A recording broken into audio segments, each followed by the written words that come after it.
Yang saya hormati pemateri atau calon guru penggerak Ibu Fitri Adiliani SPD dan rekan-rekan ibu-ibu, bapak-bapak guru serta tenaga kependidikan yang saya hormati pula. Desiminasi budaya positif di sekolah, Kamis 9 Februari 2023 segera dimulai dengan susunan acara sebagai berikut: 1. Pembukaan, 2. Sambutan dari Ibu Kepala Sekolah, 3. inti, 4. lain-lain, dan 5. penutup. Acara yang pertama yaitu pembukaan. Marilah acara dibuka bersama dengan kalam basmalah. Bismillahirrahmanirrahim.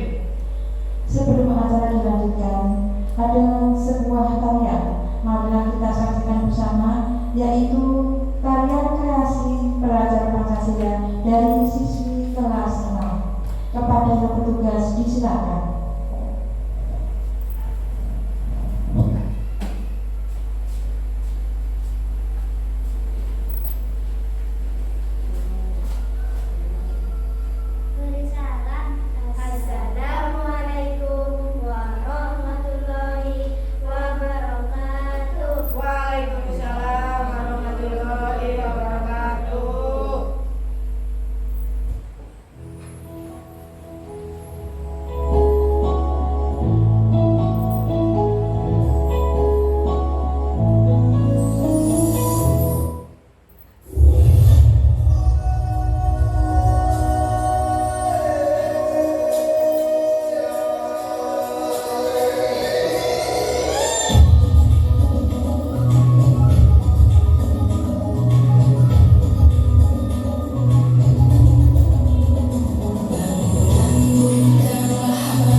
kedua yaitu sambutan kepala sekolah. Kepada beliau Imamnya SPD disilakan.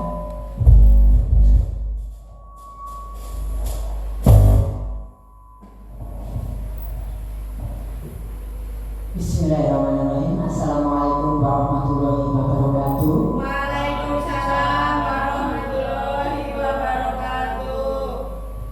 Alhamdulillah wa syukurillah la haula wa la quwwata illa billah.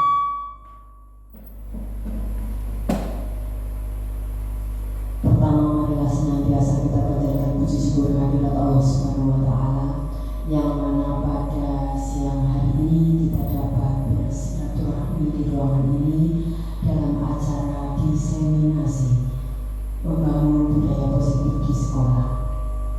Selanjutnya, selawat serta salam senantiasa kita haturkan kepada junjungan kita Nabi Agung Muhammad Sallallahu Alaihi Wasallam yang senantiasa kita nantikan syafaatnya nanti di hari kiamat. Bapak Ibu guru SD Negeri 3 Purwodadi beserta tenaga kependidikan, khususnya calon guru tunggal yaitu Ibu Fitri Ahyani SPD yang kami hormati. Yang pertama,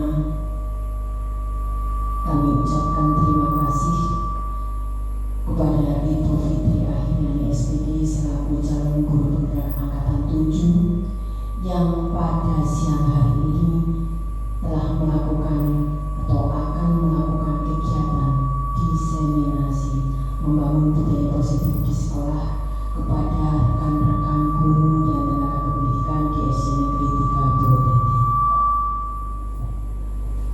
Selanjutnya, kepada Bapak Ibu guru dan tenaga kependidikan di SD Negeri 3 Purwodadi, selamat mengikuti kegiatan yang akan dilaksanakan oleh Ibu Fitri Ahyani SPD dengan seksama.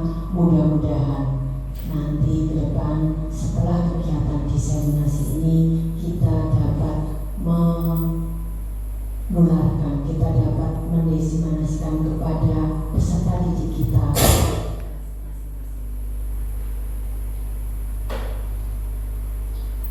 Demikian yang dapat saya sampaikan, kurang lebihnya mohon maaf. Billahi taufiq wal hidayah. Wassalamualaikum warahmatullahi wabarakatuh. Waalaikumsalam warahmatullahi wabarakatuh. Bapak Ibu yang saya hormati, acara yang ketiga yaitu inti kepada beliau Ibu Fitri Ahyani disilakan.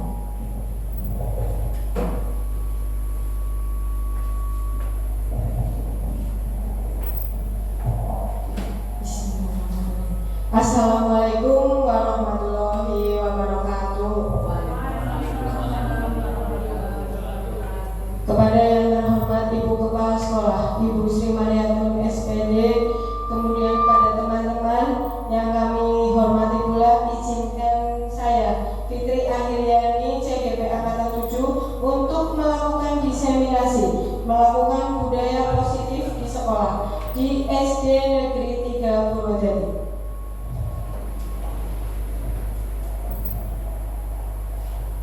Ini adalah fasilitator saya, Ibu Murtianesi, kemudian ada pengajar praktik Bapak Mulyadi, kemudian CGP saya sendiri Fitri Ahyani. Next. Salam dan bahagia. Bagaimana Bapak Ibu semua hari ini? Alhamdulillah. Bahagia ya? Ya. Senyumnya mana senyumnya? Ya. Ice breaking. Monggo Bapak Ibu maju ke depan, kita melakukan ice breaking sebentar. Ya, membentuk lingkaran ya, Bapak Ibu membentuk lingkaran bersama temannya. Ya, ya boleh. Terima kasih. Selanjutnya, coba tangan kiri, telunjuk tangan kiri angkat ke depan, tangan kanannya dibuka di atas telunjuk temannya. Ya, kita di sini akan melakukan ice breaking tentang saya mempunyai cerita. Ceritanya adalah nanti ya ceritanya nanti itu adalah tentang apabila saya menyebutkan binatang berawalan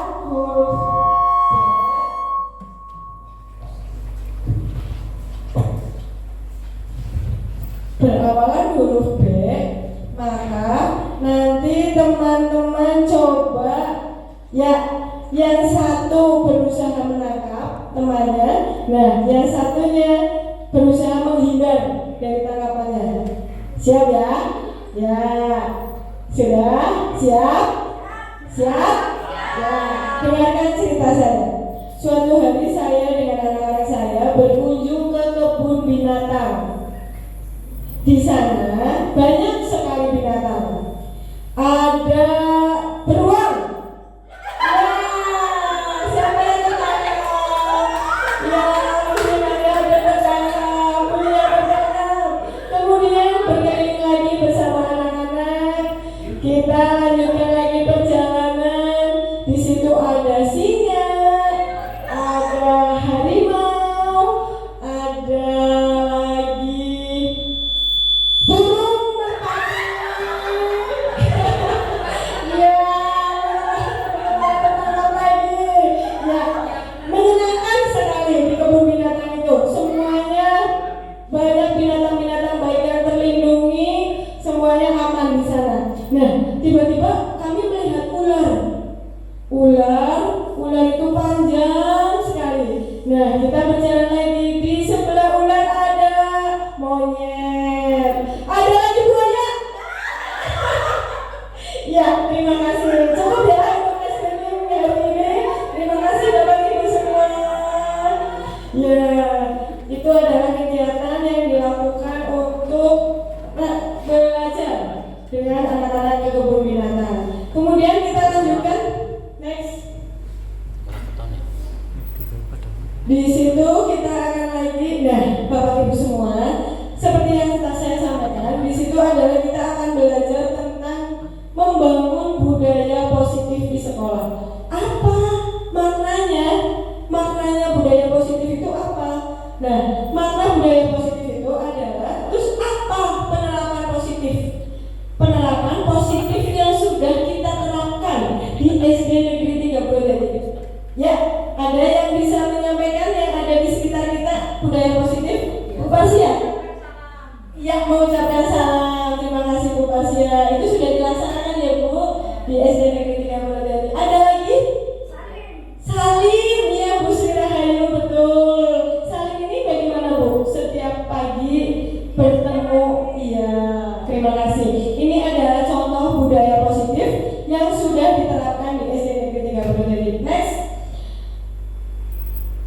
Nah, budaya positif itu apa teman-teman? Jadi budaya positif itu adalah nilai-nilai dan kebiasaan-kebiasaan yang berpihak pada peserta didik agar mereka itu dapat berkembang menjadi pribadi yang kritis tetapi tetap penuh hormat dan tanggung jawab.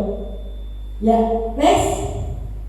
Nah, di sini kita akan nanti mencoba belajar ada paradigma perubahan, disiplin positif, keyakinan, hukuman, penghargaan, kemudian posisi kontrol, yang terakhir restitusi. Bagaimana teman-teman? Yang asing buat kita apa ya? Iya, sama betul Ibu Kepala dan teman-teman semua. Saya sendiri saja tahu ternyata ada restitusi itu setelah mengikuti pendidikan guru penggerak. Sebelumnya sama sekali tidak tahu. Dan mungkin sebenarnya kita semua sudah melakukan, cuma tidak tahu itu namanya apa. Gitu. Ternyata itu adalah namanya restitusi. Nanti kita belajar bersama. Next. Nah, perubahan paradigma. Teman-teman semua, yang kita sedang lakukan sekarang itu adalah sebuah perubahan di pendidikan. Ini adalah yang diharapkan oleh pemerintah. Setelah kemarin kita 2 tahun menghadapi bencana COVID-19, maka kita harus benar-benar berusaha sekuat tenaga bagaimana supaya kita dapat mengembalikan lagi Nah, caranya bagaimana? Perubahan-perubahan itu next. Perubahan paradigma dilanjutkan. Nah, siapakah beliau Bapak Ibu semua? Iya, beliau adalah Bapak Pendidikan Nasional. Bahkan sekolah kita memiliki patung ya, memiliki patung di halaman sekolah adalah Bapak Ki Hajar Dewantara. Nah, 3 filosofinya yang luar biasa loh Bapak Ibu. 3 filosofi dari Bapak Ki Hajar Dewantara adalah yang pertama ada ing karso sum tulodo, yang kedua ing majo mangun karso, yang ketiga tut buri handayani. Nah, kita semua paham ya dengan arti atau makna dari 3 filosofi tersebut. Jelas yang pertama itu adalah kita diharapkan sebagai pendidik itu mampu menjadi contoh. Ya, betul. Kita harus mampu menjadi contoh anak-anak kita. Yang kedua, kita mampu membangun semangat. Kita mampu membangun semangat. Jadi di tengah kita kepada anak-anak kita itu bisa memberikan semangat. Nah, yang terakhir, yang ketiga itu adalah kita bisa menjadi apa ya? Pendorong. Ya. Jadi di situ kita bisa menjadi pendorong terhadap anak-anak didik kita. Next. Nah, filosofi pendidikan Ki Hajar Dewantara itu tadi yang sudah kita ketahui bersama, 3 filosofinya. Itu adalah menuntun anak untuk selamat dan bahagia. Inilah Bapak Ibu semua yang sedang kita belajar bersama tentang perubahan itu. Jadi di sini diharapkan anak-anak kita dalam belajar itu selamat dan juga bahagia. Nah, kemudian di situ bagaimana? Kita harus memahami bahwa anak-anak kita itu terlahir dengan bakatnya masing-masing. Berarti bisa dipaksakan apa tidak Bapak Ibu? Tidak bisa, karena setiap anak itu istimewa, mempunyai kelebihannya masing-masing. Nah, kemudian juga ada budi pekerti. Kita ajarkan budi pekerti kepada mereka. Kemudian tugas guru itu bagaimana? Itu tadi kita hanya menuntun Bapak Ibu, tidak untuk memaksakan seperti apa yang kita inginkan, tetapi kita hanya mencoba untuk mendampinginya dan menuntunnya. Kemudian bagaimana agar mereka itu tumbuhnya bagaimana? Selamat dan bahagia. Selanjutnya adalah guru itu diibaratkan petani, teman-teman semua. Jadi kita ini petani loh, sama dengan petani. Misalnya kalau petani kita menanam padi, maka kita hanya bisa merawat supaya itu tumbuh padi yang subur, nanti panennya bagus. Apakah kita bisa merubah dari padi itu menjadi jagung misalnya? Bisa apa tidak? Tidak bisa. Padi akan tetap tumbuh menjadi padi, tapi kita berhak untuk bisa mendampingi atau memberikan perawatan agar padi itu tumbuh dengan optimal atau maksimal. Selanjutnya, nah ini yang harus kita pahami juga. Ada kodrat alam dan kodrat zaman. Di sini kita tidak bisa memaksakan anak-anak kita untuk tumbuh seperti waktu zaman saya, seperti zaman Bu Parsia, seperti zaman Bu Lia. Tidak bisa. Kita harus mengikuti zamannya sekarang. Nah, inilah mengapa kita harus terus bergerak, terus maju, terus belajar. Karena setiap hari selalu ada perubahan. Bapak Ibu sekarang, HP-nya misalnya sudah yang paling canggih. Hari ini kita membeli HP yang paling canggih. Tapi Bapak Ibu sudah bisa diketahui bersama, nanti bisa beda 1 jam, 2 jam. Apakah HP kita masih yang paling canggih, teman-teman? Tidak. Inilah bahwa kita tidak bisa memaksakan anak kita untuk di zamannya kita. Kita harus tetap mengikuti perkembangan zaman. Begitu juga dengan kodrat alam. Alam kita adalah di alam perdesaan, maka kita berusaha semaksimal mungkin mendampingi mereka sesuai alamnya. Jangan dipaksakan untuk tidak sesuai, karena nanti kasihan anak tidak akan bahagia karena melawan alam dan zaman. Kemudian berpihak pada anak atau menghamba pada anak.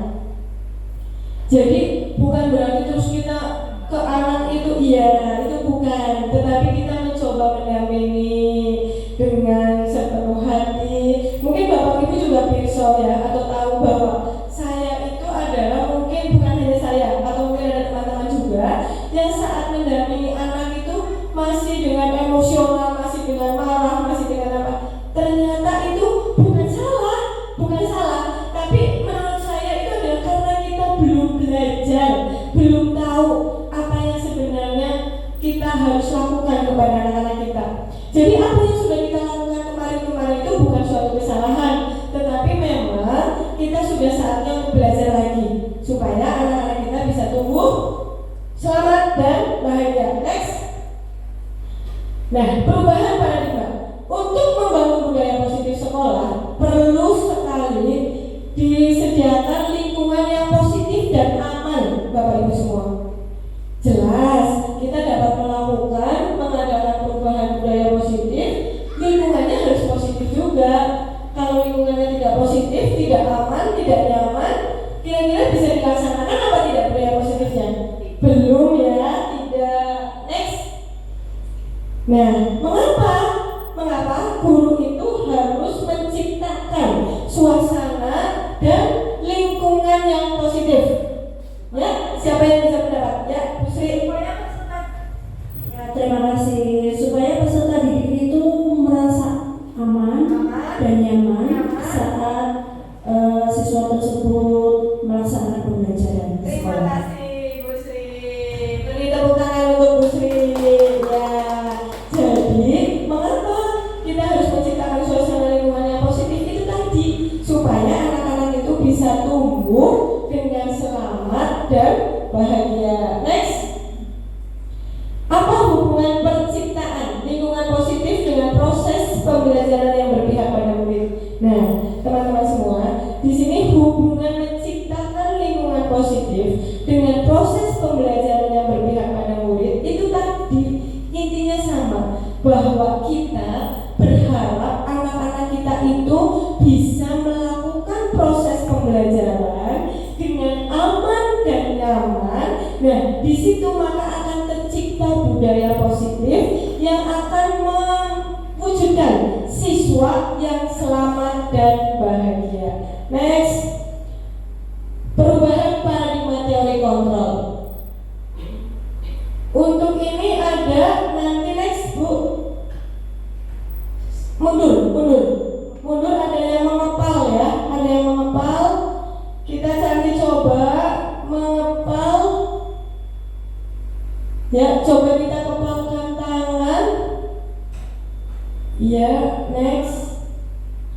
Coba kita kepalkan tangan kita. Next. Terus, ya, cobalah. Monggo Bapak Ibu semua berpasangan dengan temannya. Ini ada misalnya Bu Sri Mariatun sama Bu Pasya, atau Bu Pasya sama Bu Lia, boleh dicoba Bu Sri Rahayu sama Pak Yuti. Yang satu sebagai penggenggam, berperan sebagai penggenggam. Coba pegang atau genggam erat-erat apa barang yang sangat penting bagi Bapak Ibu semua. Jadi Bapak Ibu semua itu memiliki barang yang sangat berharga, sangat penting sehingga digenggam.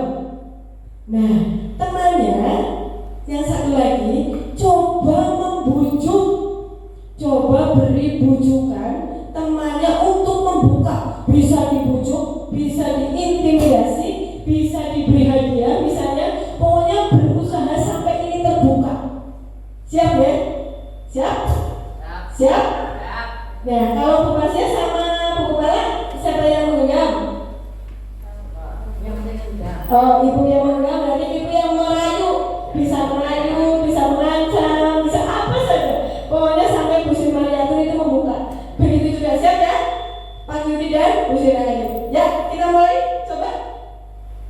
Bu Sri dilepas saja. Jelek ini. Aku ini. Iya. Bu Sri lepas saja. Jelek, ada yang bagus. Tidak, ayo bagaimana supaya bisa terbuka? Bingung. Ayo lagi, coba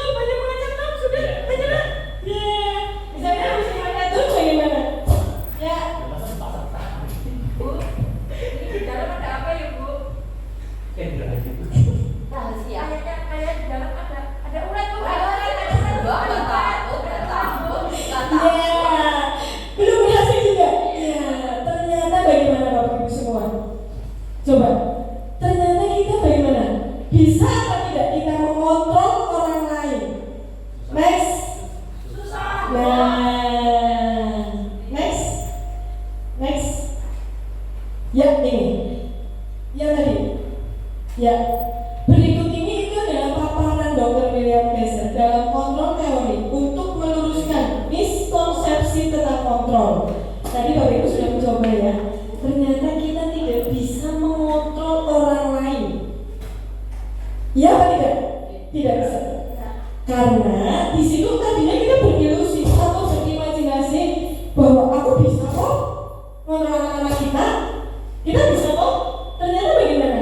Setelah kita coba tadi tidak bisa. Karena itu hanya ilusi teman-teman. Jadi itu hanya ilusi bahwa guru bisa mengontrol murid. Terus ilusi juga bahwa kritik itu akan membuat orang merasa bersalah dan menguatkan karakter. Di situ juga sebuah ilusi bahwa penguatan positif itu efektif dan bermanfaat. Tadi mungkin hanya sebuah ancaman belum bisa, tapi bisa loh. Tadi misalnya Bu Ayu 100.000 Bu, 100.000 buka gitu misalnya. Bisa saja ini tetap tidak dibuka, mau hanya 100.000, ini lebih loh dari 100.000, ya kan? Nah, selanjutnya ilusi bahwa orang itu memiliki hak untuk memaksa, ternyata tidak bisa. Dan itu hanya sebuah ilusi kita, hanya bayangan kita bahwa kita sebenarnya bisa memaksa. Ternyata tadi kita sudah membuktikan. Bisa apa tidak teman-teman? Tidak bisa. Lanjut. Apa makna disiplin? Lanjut. Ya, lanjut. Nah, ini tadi. Jadi realitasnya itu adalah kebutuhan kita sama, tetapi teori kontrol itu tidak sama, berbeda.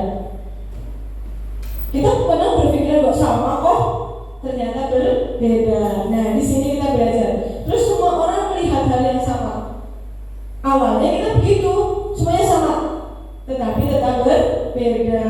Kemudian lagi mengubah orang agar pandangannya sama dengan kita. Nah, ternyata kita itu hanya berusaha memahami pandangan orang lain. Jadi pandangannya tetap berbeda. Kita hanya mencoba, oh iya begitu. Tapi kita tidak bisa memaksakan supaya pandangan itu sama. Lanjut, kemudian pemaksaan ada pada saat bujukan gagal. Biasanya begitu ya Bapak Ibu ya. Saat kita ke anak-anak kita membujuk sudah gagal, maka kita akan memulai dengan pemaksaan. Tadi Pak Guru sudah jelek itu memaksa, betul ya? Ternyata bagaimana? Ternyata tidak baik. Ternyata kita harus kolaborasi, kita harus komunikasi. Bu Sri pengennya apa sih supaya bisa membuka? Karena ternyata setelah dibujuk terus dipaksa, itu sudah belum tentu kita takut-takuti. Nah, ternyata kita harus melakukan kolaborasi. Lanjut. Nah, terus ada perubahan paradigma teori kontrol ini yang tadi kita sudah bahas bersama. Lanjut. Nah, kata disiplin ini yang masih kita sering keliru ya teman-teman. Kata disiplin di sini kita sering kaitkan dengan tata tertib, kemudian kita pautkan lagi dengan keteraturan, terus kepatuhan pada peraturan. Jadi kadang kita yang dimaksud disiplin itu ya patuh pada aturan, begitu. Padahal sesungguhnya itu adalah kata disiplin itu malah ada yang dikaitkan dengan hukuman. Sebenarnya itu sangat berbeda, karena belajar dengan disiplin itu tidak harus dengan memberi hukuman. Lanjut. Ki Hajar Dewantara menyatakan untuk mencapai kemerdekaan. Nah, ini yang kita sedang gaungkan ya, merdeka belajar. Merdeka di sini bukan sebebas-bebasnya. Merdeka di sini bukan yang netral-netralnya atau seluas-luasnya, terserah, bukan. Tetapi merdeka di sini adalah independen. Artinya bergerak sesuai dengan tadi yang sudah kami sampaikan, untuk melakukan penuntunan kepada anak supaya dia atau supaya mereka itu tumbuh dengan selamat dan bahagia sehingga dimerdekakan. Jadi kita jangan salah paham, dengan merdeka itu artinya bebas mau apa saja, bukan. Tetapi merdeka di sini adalah kita diberikan untuk mengatur atau untuk mengontrol, untuk melakukan perubahan-perubahan sesuai dengan zaman dan alamnya. Ya, next. Nah, disiplin positif. Disiplin positif ini merupakan strategi untuk mendidik anak melakukan kontrol diri dan pembentukan kepercayaan diri.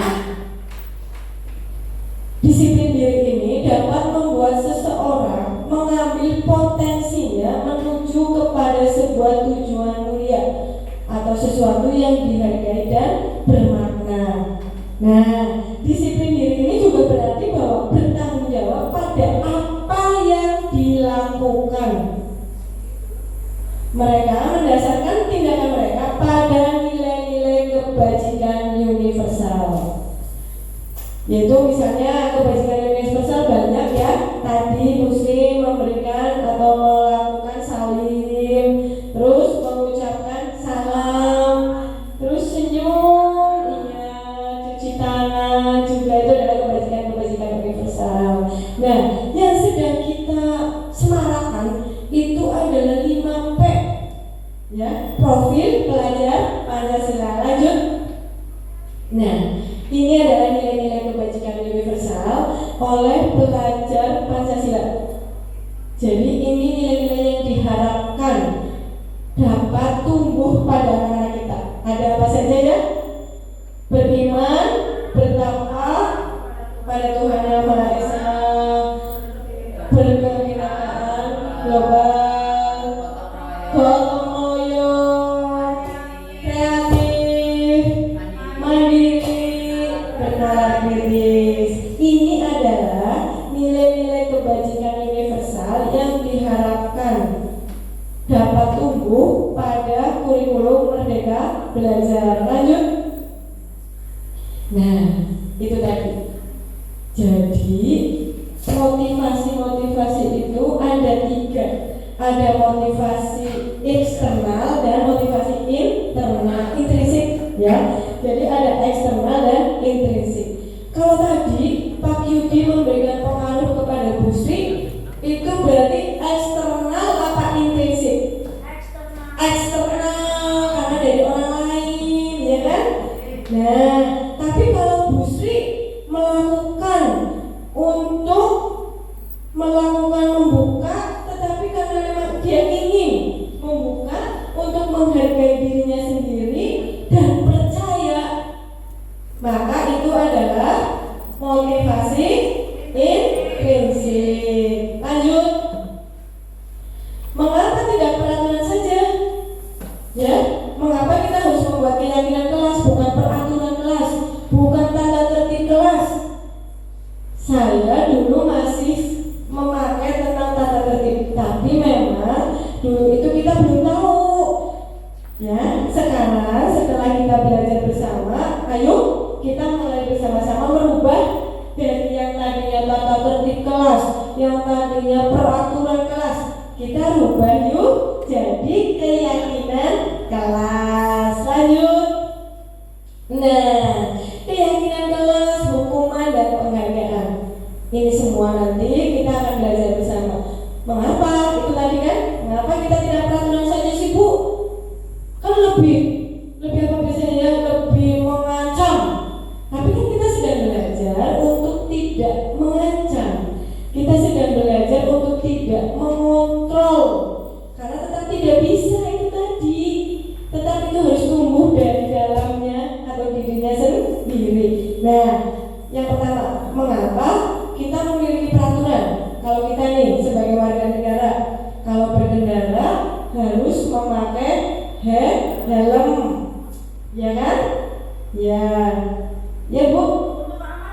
Untuk keamanan, ya, mengendarai kendaraan roda 2. Kita yakin bahwa itu akan dapat melindungi diri kita dalam perjalanan mengendarai sepeda motor. Lanjut, mengapa kita memiliki peraturan 3M? Nah, ini yang kemarin ya, yang ramai sekali, di mana di situ kita sangat yakin bahwa kita dengan melakukan 3M, maka diri kita akan terlindung dan tidak akan menularkan kepada teman atau saudara kita. Lanjut.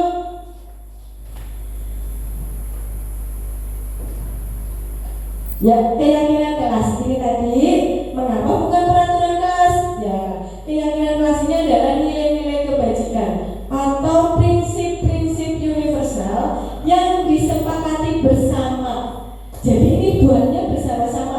bukan Pak Guru dan Bu Gurunya, tetapi ini dibuat bersama dengan anak-anak supaya mereka yakin dengan apa mimpi mereka, misalnya di kelas itu, ya apa tidak? Misal kita bersama anak-anak, next. Misal di situ kita akan membentuk keyakinan kelas bersama anak-anak. Kita bagaimana yang pertama? Kita yang pertama itu adalah bersifat abstrak daripada peraturan. Nah, biasanya bersifat pernyataan-pernyataan. Di situ sudah tidak ada lagi kata jangan, tidak. Misal Bapak Ibu, kita tanya ke anak-anak kita, ayo hari ini kita akan membuat keyakinan kelas bersama. Kamu memimpikan kelas yang bagaimana? Bersih Bu. Ya. Terus tidak ada sampah Bu. Tidak berisik Bu. Terus kalau lagi ada yang berbicara tidak ada yang mengganggu. Itu masih ada tidak. Kita kumpulkan dulu semua. Kemudian kita coba. Berarti tadi kalau yang tidak ada sampah, berarti kelas kita keyakinannya bersih. Itu keyakinannya bersih. Bukan jangan membuang sampah sembarangan. Kita hindari kata jangan dan kata tidak. Diganti. Jadi kelas yang bersih, wangi misalnya. Kemudian lagi, kalau ada yang berbicara jangan mengganggu Bu, misalnya. Berarti apa? Menghargai teman yang sedang berbicara. Kita coba yuk, kita coba bersama anak-anak kita di kelas, kita bentuk keyakinannya supaya lebih kuat. Nah, nanti apabila anak-anak kita kok melanggar, maksudnya melakukan yang bukan diyakini, di kelas itu kok ada sampah berserakan, kemudian masih ada tidak mengerjakan PR ya, atau belum mengerjakan PR. Nah, itu kita hanya minta, ayo nak, coba baca keyakinannya yang sudah kita buat bersama. Oh iya Bu, kamu sudah tanda tangan loh ya di keyakinan kelas yang kita buat. Ya Bu. Nah, insya Allah kita belajar bersama untuk menghindari itu tadi. Pokoknya berusaha supaya ini bisa tumbuh keyakinan pada anak kita. Lanjut. Nah, ini implementasi keyakinan kelas. Ini yang sudah kami terapkan di kelas 6 Bapak Ibu. Kami mencoba setelah mendapatkan pelajaran atau belajar di guru penggerak di modul 1.4 tentang budaya positif. Ini coba kami terapkan kepada anak-anak kami. Di situ kami mencoba ke anak-anak kami untuk berpendapat, menyampaikan mimpi mereka di kelas 6 itu apa. Nah, ada bersih, ada mengerjakan PR di rumah, terus berangkat sekolah tepat waktu, terus membawa bekal. Jadi bukan tidak boleh terlambat, bukan, tetapi kami ganti menjadi hadir di sekolah atau masuk ke kelas tepat pada waktunya. Nah, lanjut. Setelah semuanya berpendapat, kita pilih seperti itu tadi. Awalnya pendapat mereka pasti kelas tidak boleh kotor, begitu. Kelas teman harus mengerjakan PR, tidak boleh tidak mengerjakan PR, misalnya begitu. Nah, kita bantu anak-anak kita untuk menuliskan sesuai tadi, menghindari kata tidak dan jangan. Nah, setelah dibuat keyakinan kelas, kemudian anak-anak kita menandatangani. Boleh tanda tangan, boleh cap jari. Bu, saya tidak bisa tanda tangan. Boleh pakai cap jempol misalnya, boleh cap 3 jari. Yang penting mereka itu maksudnya melakukan atau untuk supaya belajar tanggung jawab bahwa ini sudah saya buat, maka saya akan mempertanggungjawabkan apa yang saya buat. Nah, setelah berjalan beberapa hari, alhamdulillah. Jadi saat ada yang mulai saya hanya perlu mengingatkan, yuk baca lagi keyakinan kelasnya.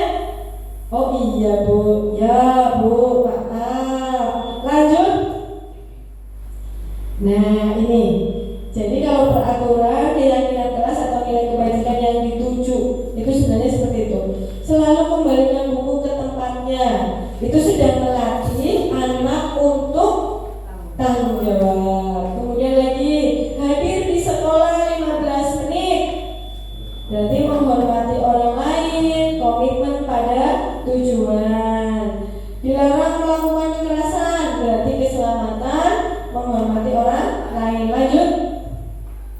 Nah, di sini kita akan mulai tentang konsekuensi, hukuman, dan penghargaan. Pertama kita akan membahas konsekuensi terlebih dahulu.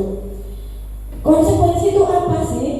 Konsekuensi itu adalah perilaku yang berfokus mengajarkan anak bagaimana bertingkah laku lebih baik ke depannya. Ini adalah konsekuensi. Nanti kita coba lanjut.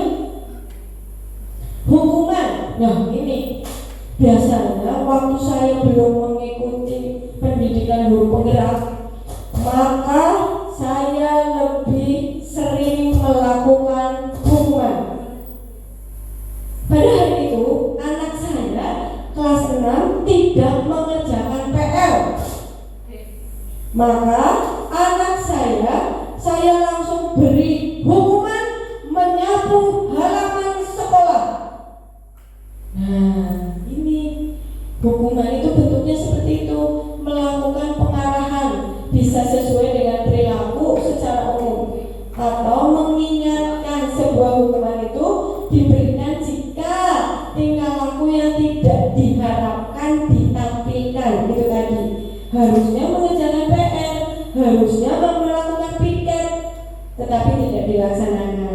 Teman-teman ada yang pernah memberikan hukuman? Pernah ada, sering. Ada yang bisa bercerita hukuman apa yang pernah diberikan? Ada? Ya, Pak Yuti hukuman apa?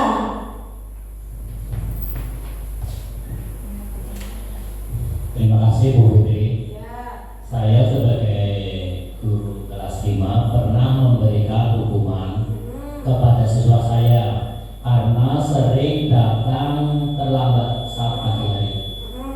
Dan hukuman itu saya berikan agar dia tidak mengulanginya lagi. Hukumannya sebenarnya tidak terlalu berat, cukup hanya dengan membersihkan kelas saat pulang sekolah. Jadi karena dia datangnya terlambat, pulangnya juga harus terlambat. Ya, terima kasih. Ya, terima kasih Guru Yuti. Nah, ini tidak hanya Pak Guru Yuti ya, kayaknya kita semua hampir.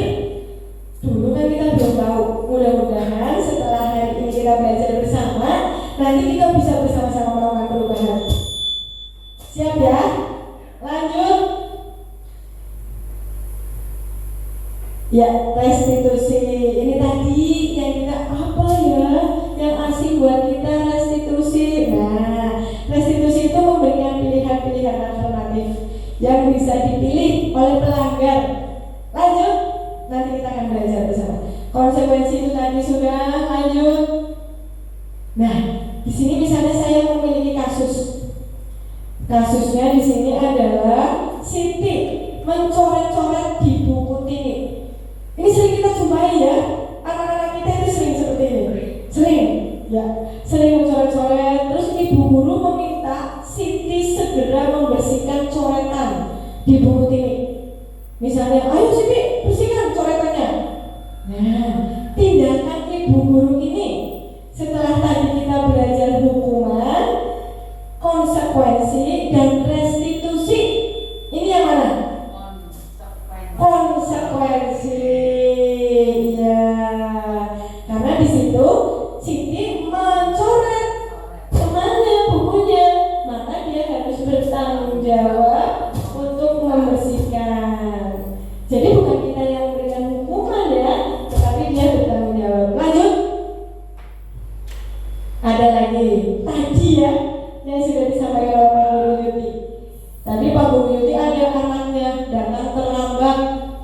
Tanpa berpikir panjang, Pak Yuti langsung misalnya memberikan untuk membersihkan kelas.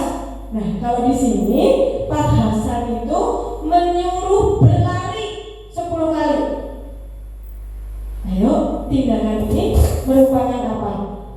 Hukuman. Karena itu langsung melakukan hal yang tidak sesuai dengan yang diharapkan. Lanjut.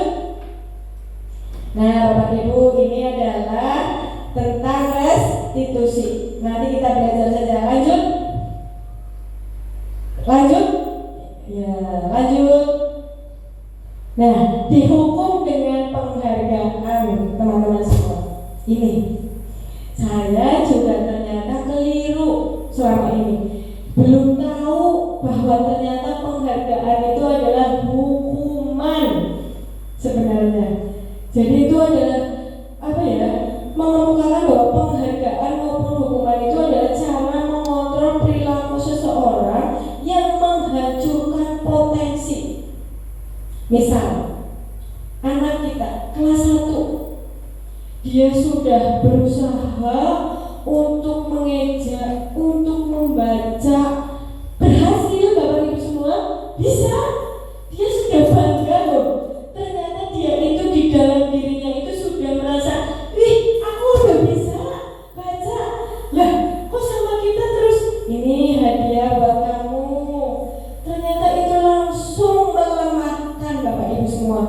Justru itu langsung mengontrol perilaku itu untuk menghancurkan potensinya. Jadi sebenarnya dia sendiri sudah sedang merasakan bahwa bangga sekali, aku sudah bisa membaca sekarang.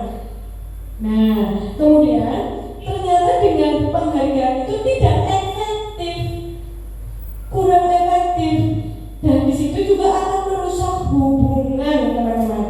Jadi penghargaan itu akan merusak hubungan antar teman. Iya, tadi si A bisa membaca, dikasih coklat.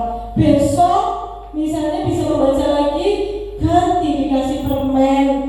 Lah kemarin B A dikasih coklat, saya hanya dikasih permen.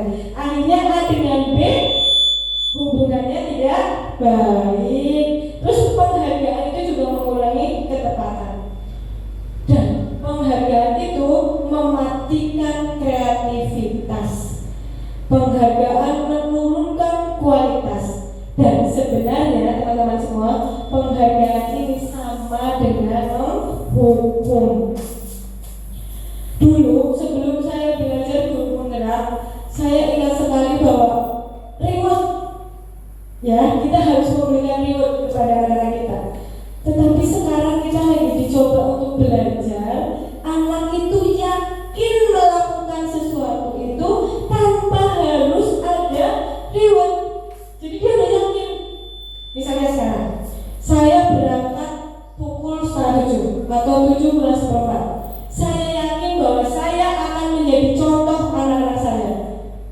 Tapi kalau saya hanya sekedar supaya tidak dimarahi oleh buku kepala sekolah, supaya nanti absensinya masih lancar, maka saya saat tidak ada buku kepala sekolah saya bisa nanti, misalnya saat absen sudah tidak itu bisa nanti.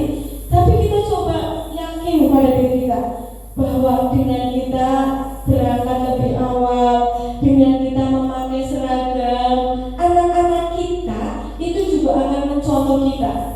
Kita harus meyakini bahwa profesi kita menjadi seorang guru ini adalah tadi kita itu menjadi contoh Bapak Ibu semua. Kita belajar bareng supaya kita tidak lagi hanya takut kepada peraturan. Aku berangkat gaji mau nanti dipotong tunjangannya, mau nanti tidak gajian. Ya, kita rubah, kita yakini bersama, kita yakini bahwa kita harus melakukan semua dengan keyakinan diri kita sendiri. Karena itu tadi kaitannya, kita tidak bisa mengontrol orang lain, diri kita sendiri. Lanjut. Nah, motivasi itu ada dua Bapak Ibu semua, dari dalam diri dan dari luar. Yang tadi saya sampaikan berarti dari luar. Motivasi dari luar ini sifatnya bagaimana Bapak Ibu? Permanen apa tidak? Tidak. Karena itu dari luar. Saat dari luar tidak ada apa-apa, tidak ada remote, tidak ada apa, maka kita tidak akan melakukannya. Tapi kalau motivasi ini dari dalam diri, nah itu akan luar biasa sekali. Lanjut. kebutuhan dasar manusia. Teman-teman semua, manusia itu memiliki 5 kebutuhan dasar. Yang satu itu adalah kebutuhan untuk bertahan hidup. Yang kedua, cinta dan kasih sayang. Yang ketiga, kebebasan. Keempat, kesenangan. Kelima, kekuasaan. Teman-teman semua, kita paham betul, anak-anak kita hampir setiap hari itu ada saja kelakuannya yang aneh, ya. Misalnya, anak kita itu berantem, atau di kelas itu suka minta jajan, ya, minta jajan temannya. Nah, ini sebenarnya ada sesuatu yang kurang di anak kita. Bisa tadi tentang kasih sayangnya, bisa tentang kebutuhan untuk bertahan hidupnya. Dia minta jajan, dia tidak bisa jajan, tidak sanggup, ya apa tidak? Dia mengganggu temannya, memang dia lagi butuh perhatian, kurang kasih sayang di rumah, ya kan? Lanjut. Nah, ini tadi 5 posisi kontrol. Nah, jadi kita itu motivasinya adalah guru berbuat. Di situ nanti akan ada yang guru berbuat, guru berkata, dan hasilnya. Dan identitas gagal. Jadi kita itu ada 5 kontrol. Kita itu ada sebagai penghukum, ya Bapak Ibu. Tadi yang seperti saya sampaikan, kita menjadi seorang pemberi hukuman, maka kita menjadi penghukum. Yang kedua, kita pembuat merasa bersalah, ya kan? Ayolah, jangan begitu, kasihan sih kepada bu guru. Itu menjadi anak merasa bersalah. Terus yang ketiga, temannya di situ ada, ayo lakukan demi ibu, sudah sih jangan berisik, itu teman. Kemudian lagi ada sebagai pemantau. Coba apa peraturannya? Itu adalah sebagai seorang pemantau. Nah, yang terakhir itu adalah manajer. Diharapkan kita semua memiliki posisi kontrol menjadi seorang manajer, di mana kita tidak menghukum, kita juga tidak apa tadi ya? Tidak memberikan rasa bersalah, ya kan? Juga tidak sebagai teman, ya, tetapi kita menjadi seorang manajer di mana kita mampu untuk memberikan kepada anak kita itu rasa percaya diri, rasa menghargai dirinya sendiri. Lanjut. Nah, ini tadi apa itu restitusi? Kita memiliki contoh. Lanjut. 9 ciri restitusi. Apa saja? Jadi dari tadi ada hukuman, ada penghargaan, ada apa yang keyakinan. Nah, ini yang kita baru istilahnya. Istilah yang setelah saya dapatkan begitu mengikuti guru penggerak adalah restitusi. Lanjut. Ini adalah segitiga restitusi, di mana nanti kita akan mencoba setiap kita menemukan hal-hal yang sekiranya anak-anak kita melanggar atau menyeleweng dari keyakinannya, kita coba. Yang pertama itu kita memvalidasi tindakan yang keliru, terus menstabilkan identitas, kemudian mencoba menanyakan keyakinan. Lanjut. Ya, di sini kita akan ada contoh di mana anak saya, siswa kelas 6, waktu itu berangkat ke sekolah menggunakan seragam yang berbeda dengan teman-temannya. Sering kita temui ya Bapak Ibu ya. Ya. Begitu saya persilakan masuk, duduk, kemudian saya panggil. Lalu guru masuk ke sini.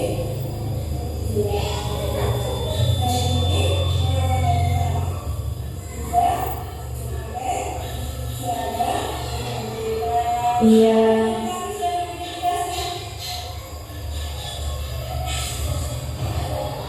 Jadi waktu itu anak saya tidak memakai seragam identitas dikarenakan menginap di rumah nenek dan tidak membawa seragam identitas.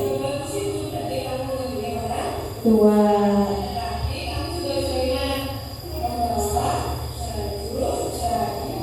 Iya.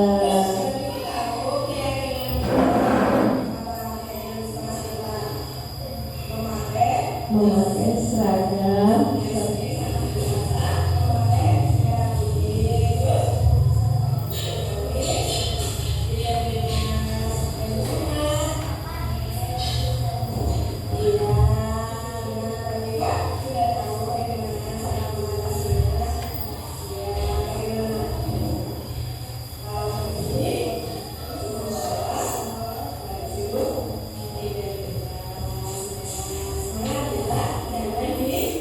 Ya, berhenti dulu. Nah, ini tadi contoh Bapak Ibu. Ini adalah anak saya.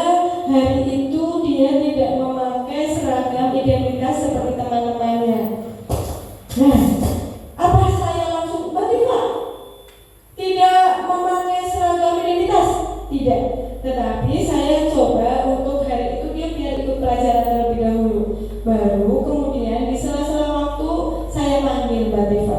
Saya tanya dulu, biar Mbak Diva tahu sendiri. Oh iya Bu, saya hari ini tidak memakai seragam identitas. Jadi saya tidak, Diva, aku hari ini tidak memakai seragam identitas. Bukan teman-teman. Tapi saya coba menggunakan sertifikat restitusi itu tadi. Jadi anak itu, oh iya Bu. Terus sudah tahu keyakinan kelasnya Mbak Diva? Sudah Bu. Apa? Sudah, Mbak Diva sudah tahu keyakinannya bahwa setiap hari Rabu dan Kamis memakai seragam identitas. Kemudian kita tanyakan, mengapa? Alasan Mbak Diva menjenguk neneknya yang sedang sakit. Nah, di situ kita cari bersama dengan Mbak Diva. Boleh, betul. Dan setiap orang, setiap anak itu melakukan kesalahan. Tidak ada yang sempurna. Nah, di saat melakukan kesalahan itu, kita coba tanya. Terus bagaimana kalau suatu saat nanti pergi lagi ke rumah nenek atau berkunjung kemana? Mbak Diva langsung memberikan solusinya sendiri, menemukan jawabannya sendiri. Maka membawa seragam sekolah. Nah, lanjut. Ini adalah ketika ada anak sudah mulai pembelajaran. Ini adalah Mas Putra.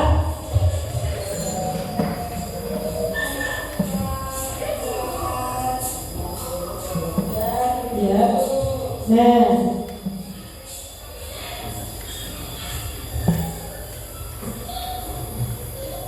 iya. Mas Putra terlambat sekolah. Ini tadi Pak Guru Yuti ya. Dipanggil. Mas Putra tahu kenapa guru panggil ke sini? Iya. Kenapa? Ya kan terlambat. Kenapa jangan terlambat hari ini Putra? Bermain HP, terus kemudian kesiangan. Terus bagaimana keyakinan di sekolah kita? Ya, bangun pagi, terus masuk sekolah pukul berangkatnya Mas Putra berangkat 6.30 dari rumah karena sekolah bel berbunyi pukul 7. Nah sekarang Mas Putra sudah tahu kesalahannya. Sudah, kita semua manusia pernah melakukan kesalahan, tetapi kita juga harus segera memperbaiki. Nah sekarang kita sudah tahu kesalahannya Putra. Sudah, terima kasih. Jadi nanti cara kita bagaimana supaya tidak datang terlambat lagi? Bangun lebih awal, sholat subuh, pintar, semangat ya. Terus semangat belajar, semangat berangkat sekolah. Mudah-mudahan nanti cita-citanya Putra jadi apa? Terwujud. Amin. Iya. Adem sekali ya. Jadi sudah tidak marah-marah lagi, tidak langsung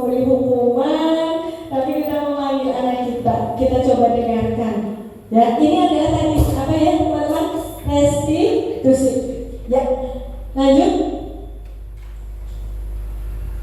Ya, alhamdulillah. Jadi kita sudah belajar bersama dan mudah-mudahan kita dapat menerapkan di kelas kita nanti. Siap ya teman-teman? Siap. Siap untuk terus melakukan perubahan. Karena insya Allah dengan berubah kita akan memberikan kemajuan di dunia pendidikan. Sekian dari saya, kurang lebihnya mohon maaf. Wassalamualaikum warahmatullahi wabarakatuh.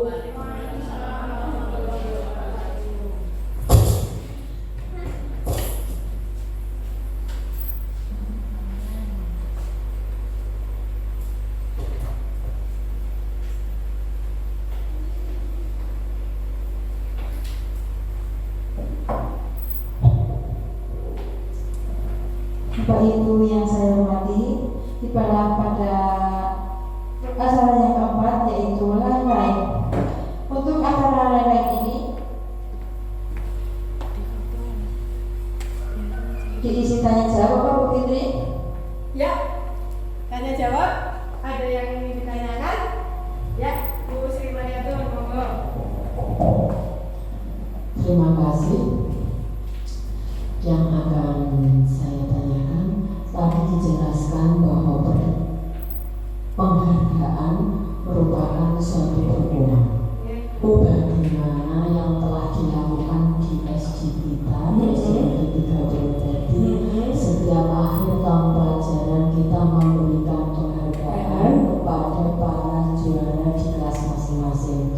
Apakah itu juga termasuk dalam sebuah pertemuan? Terima kasih Bu.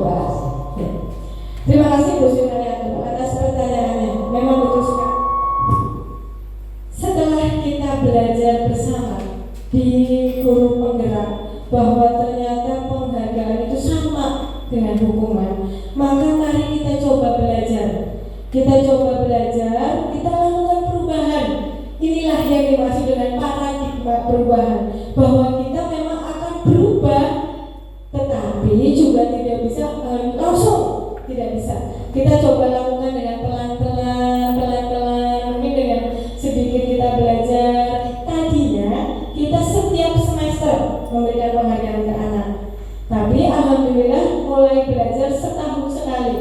Mungkin nanti kita akan coba diberikan penghargaan atau dikurangi tingkatannya Bu. Kalau misalnya langsung dihilangkan, bahwa nanti juga akan muncul pertanyaan-pertanyaan, sehingga kita coba lakukan perubahan pelan-pelan. Yang penting kita semangat untuk menuju perubahan itu. Terima kasih Bu.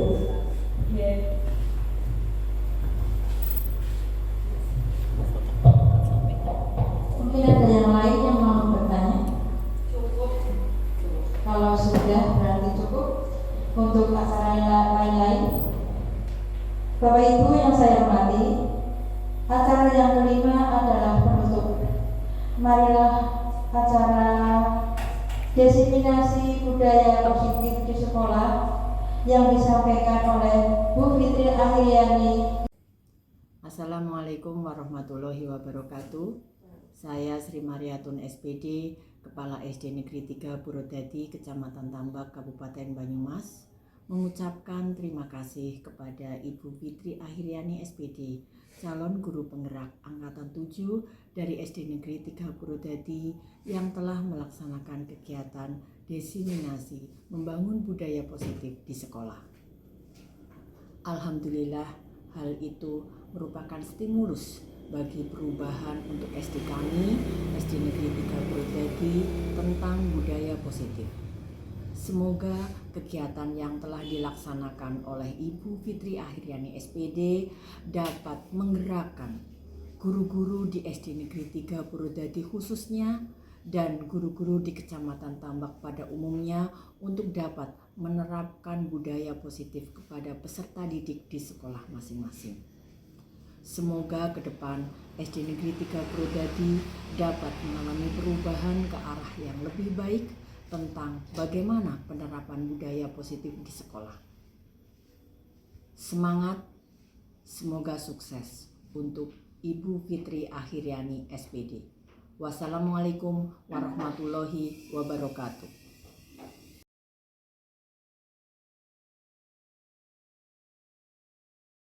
Bismillahirrahmanirrahim. Assalamualaikum warahmatullahi wabarakatuh. Saya Parsiah, guru SD Negeri 3 Purwodadi, Kecamatan Tambak, Kabupaten Banyumas, mengucapkan selamat kepada Ibu Fitri Akhiriani, SPD, calon guru penggerak Angkatan 7 dari SD Negeri 3 Purwodadi yang telah selesai melaksanakan kegiatan diseminasi membangun budaya positif di sekolah. Alhamdulillah, hal ini membangkitkan semangat perubahan di sekolah saya tentang budaya positif.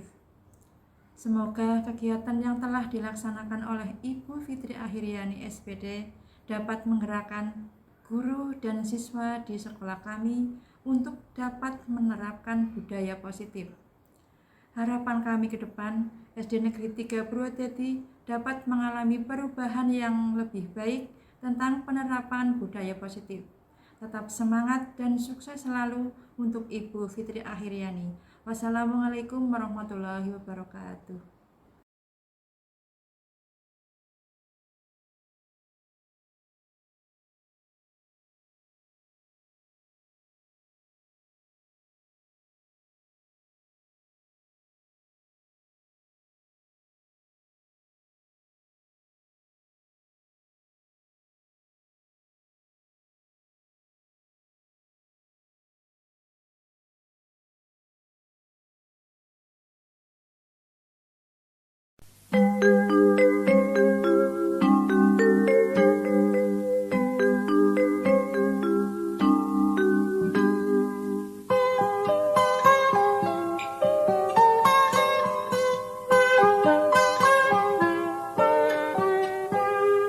Pagiku cerahku, matahari bersinar, ku gendong tas merahku di pundak. Selamat pagi semua, ku nantikan dirimu di depan kelasmu, menantikan kami. Guruku tersayang, guru tercinta, tanpamu apa jadinya aku? Tak bisa baca tulis